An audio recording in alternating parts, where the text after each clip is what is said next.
You shall not kill us.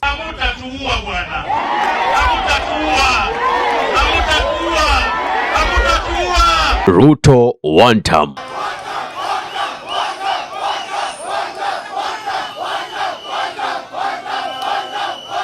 Ruto, we don't fear you. Anapiga sisi kila siku. Juzi ametupiga na tear gas. Sasa ameanza kutumia risasi. Na sisi tunamwambia hata ukiua sisi, wale watu ambao wamebaki watakupeleka nyumbani haki ya nani? And now, Senator John Methu is reminding President William Samoei Ruto how they sacrificed even under operation of the then President Uhuru Muigai Kenyatta, and they decided to support him. It is the same tactics that they say we are not relenting. The same power, the same resilience, the same brain that we used to give you power is the same we are going to use to take away power from you. Kuna freedom of speech. Sisi tutasema ile maneno ambayo tunatakikana kusema. Kama iko maneno tutasema mtu aone si mzuri, ndio kuna commission inaitwa NCIC. Mtu anaitwa huko aende aambiwe kama amesema maneno ambayo haifai. Lakini hii maneno ya President William Ruto, kila mahali sisi tukienda mikutano yake sisi hatuingilii, mikutano yake sisi hatumuulizi swali. Yeye anaenda anapeana maneno yake, yeye anaenda anasema maneno yake. Lakini sisi tukienda kwa mkutano kila wakati anataka kutupiga na tear gas. We want to condemn that because that is not acceptable. That is not in our constitution, that is not in our democracy. Democracy yetu imetukubalisha kila mtu. Na mimi nataka nimkumbushe President William Ruto. Sisi wenyewe tulishurutishwa. Sisi wenyewe tulisukumwa na mtu aliyekuwa kiongozi wako siku hiyo alikuwa anaitwa Uhuru Kenyatta. Akatuambia ni lazima tumfuate yeye. Lakini sisi tukamwambia kwa sababu tuko na akili hatuwezi kumfuata. Sisi tuko na akili na tunafikiria ile njia tunataka kupita. Hata wakati huu hakuna kitu kimebadilika. Hata ile akili tulikuwa nayo siku ile, hata sasa tuko na akili na tunaweza jiamulia ile njia tunataka kufuata. And nobody can force us to follow any direction.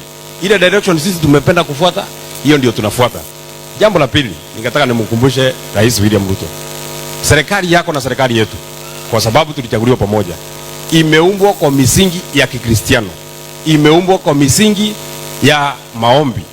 Wewe ulikuja hapa ukatuambia tukuombee. Huyo Mungu ambaye unasema ambaye alikufanya rais. Kwa ile 10 commandments, commandment number 6 imeandikwa usiue mtu. Ule Mungu alikufanya rais amekwambia usiue mtu. Kwa hivyo hata wewe tunataka tukuombe. Hii maneno ya kupigia watu risasi kila wakati. Monday tulikuwa na mheshimiwa John Nyuto kumari kunaitwa Aipoa. Gari ya John Nyuto iko risasi 3. Gari ya John Methu iko risasi kadhaa. Gari ya Jamre Kamau iko risasi kadhaa. Kwani hata kama ni kuharibu mkutano, mtu anaharibu mkutano na risasi? Si unapiga tear gas basi kama unaona mkutano ni mbaya. Lakini maneno ya kupigia watu risasi, you have no right. You have no right over anybody's life. The message is very clear, consistent, very true. The motive is true. But what happens when they grasp this power? Lakini kuna wakora wengine ndani ya chama cha ODM wanasema Sifuna hawezi kuwa na maoni yake kibinafsi. Supremacy wars in political parties have kickstarted while you, the electorate, are the playground. What do I mean? As much as we have a new generation, the Gen Zs, who want a total change in the way government is run and in the way policies are made, things are totally taking a new shape. Now, the leaders that we expect to be aiding us with this process in terms of cooperating with us do not seem to be doing so. And this will require you to have a keen sense of analyzing politics for you to know what this means. Just the same way the political elite did unite after the June 25th last year, that is 2024, Occupy Parliament demonstrations which were successful. That is the same way that they are uniting to make sure that the status quo is maintained. What do I mean by the status quo being maintained? We have the traditional voters in the voter registrar. who have been voting along ethnic lines, who have always voted according to what their party leaders have always told them. People who have always sought guidance.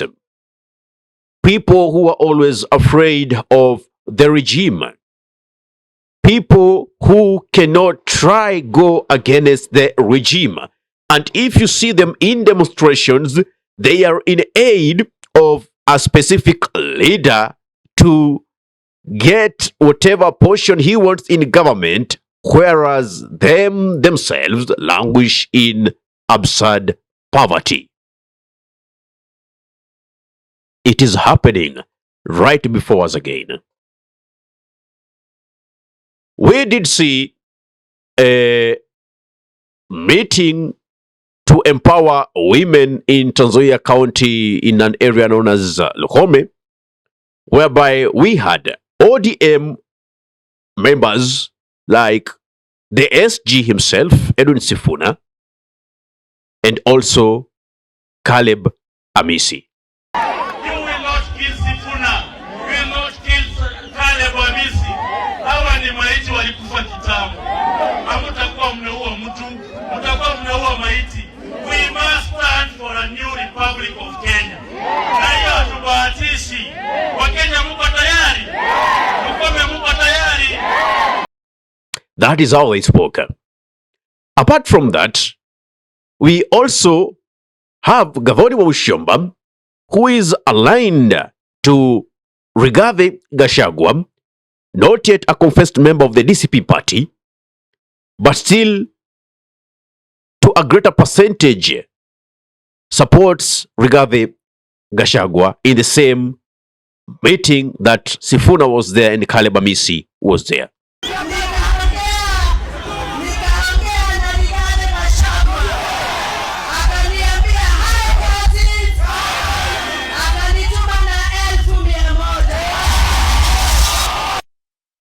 That is how she spoke. Well, I don't mean to say politicians should not say hi to each other, should not greet each other. But trust me, when the common interest or when their common interest overrides the common interest of the people, of the movement, let's say in this case of the Gen Zs, because they're the ones staging a revolution right now, a question mark must be put there. One point, Sifuna says he doesn't recognize the broad-based government. He is the Secretary General. Reads the statement that they, as the ODM and Central Committee, has stated the party position as they'll support William Samoei Ruto to the end of his presidency and even support him for campaigns towards his re-election. Then on the other hand, here Sifuna says that he is ready to quit ODM and give that seat to another person should ODM support William Samoei Ruto. Then the same person comes and tells you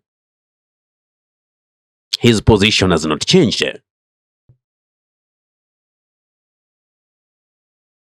Who is being fooled by who?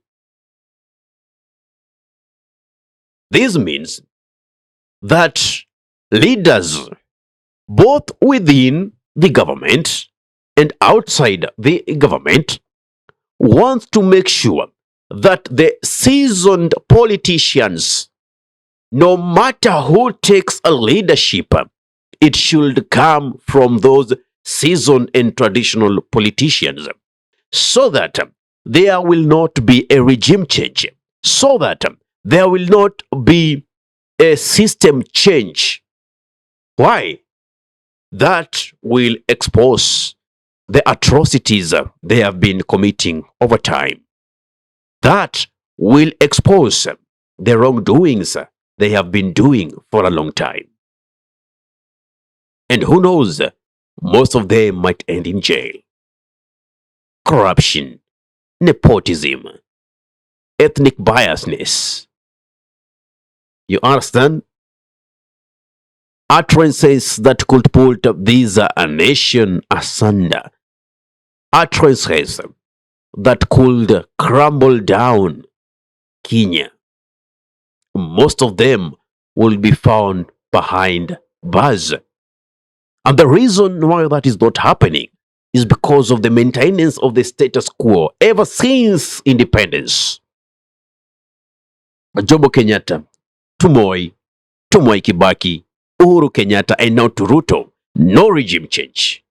Birds of the same feather. And by the way, did you see the other day, Raila Amolo Odinga, Uhuru Kenyatta, Musalia Mudavadi, William Samoei Ruto in State House supervising the constructions that are happening there, whereas you are there saying that Kenya has so much pressing issues to be tackled, yet all they see is a renovation of the State House.